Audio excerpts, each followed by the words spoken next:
ಹರೇ ಕೃಷ್ಣ. ಅಶ್ವತ್ಥಾಮನಿಂದ ಪಾಂಡವ ಪುತ್ರರು ನಿದ್ರೆಯಲ್ಲಿ ಹತ್ಯೆಯಾದ ನಂತರ ಅರ್ಜುನ ಅಶ್ವತ್ಥಾಮನನ್ನು ಹೆಡೆಮುರಿ ಕಟ್ಟಿ ತಂದು ದ್ರೌಪದಿಯ ಎದುರು ನಿಲ್ಲಿಸ್ತಾನೆ.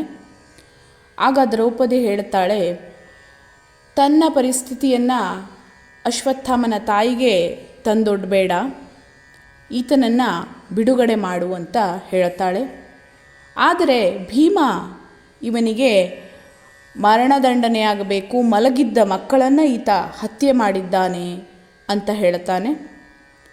ಈಗ ಇವತ್ತಿನ ಶ್ಲೋಕ 52ನೇ ಶ್ಲೋಕ, 1ನೇ ಸ್ಕಂದದ 7ನೇ ಅಧ್ಯಾಯದ 52ನೇ ಶ್ಲೋಕ.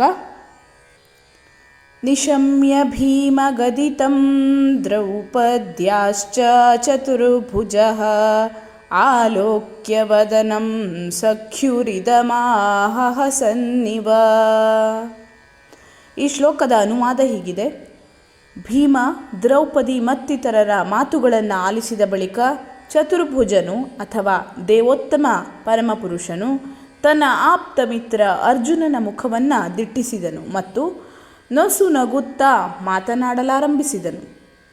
ಈ ಶ್ಲೋಕದ ಭಾವಾರ್ಥದಲ್ಲಿ ಶ್ರೀಲ ಪ್ರಭುಪಾದರು ಹೀಗೆ ಹೇಳುತ್ತಾರೆ: ಭಗವಾನ್ ಶ್ರೀಕೃಷ್ಣನಿಗೆ 2 ಭುಜಗಳಿದ್ದವು.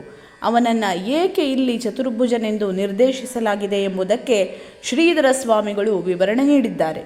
ಅಶ್ವತ್ಥಾಮನಿಗೆ ಮರಣ ಶಿಕ್ಷೆ ವಿಧಿಸುವ ವಿಷಯದಲ್ಲಿ ದ್ರೌಪದಿ ಮತ್ತು ಭೀಮರು ಭಿನ್ನಾಭಿಪ್ರಾಯ ಹೊಂದಿದ್ದರು.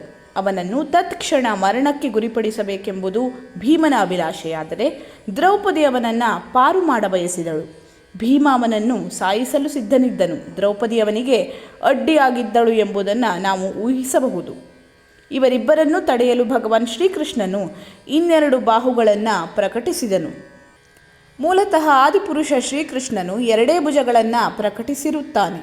ಆದರೆ ಅವನು ನಾರಾಯಣ ರೂಪಿಯಾಗಿ 4 ಭುಜಗಳನ್ನು ಪ್ರಕಟಿಸುತ್ತಾನೆ.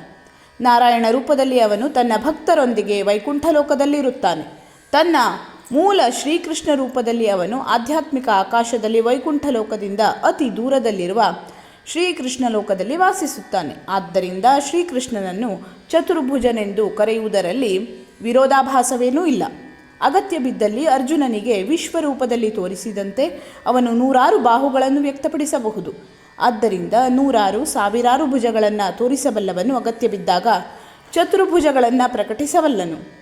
ಅಶ್ವತ್ಥಾಮನಿಗೆ ಏನು ಮಾಡಬೇಕೆಂದು ಅರ್ಜುನ ದಿಕ್ಕುಗಾಡದಂಥವನಾದಾಗ ಅರ್ಜುನನ ಆಪ್ತಮಿತ್ರನಾದ ಶ್ರೀಕೃಷ್ಣನು ಪರಿಹಾರ ಒದಗಿಸಲು ಸ್ವಯಂ ಪ್ರೇರಣೆಯಿಂದ ವಿಷಯವನ್ನು ಎತ್ತಿಕೊಂಡನು ಮತ್ತು ಅವನು ನಸುನಗೆ ಬೀರುತ್ತಿದ್ದನು.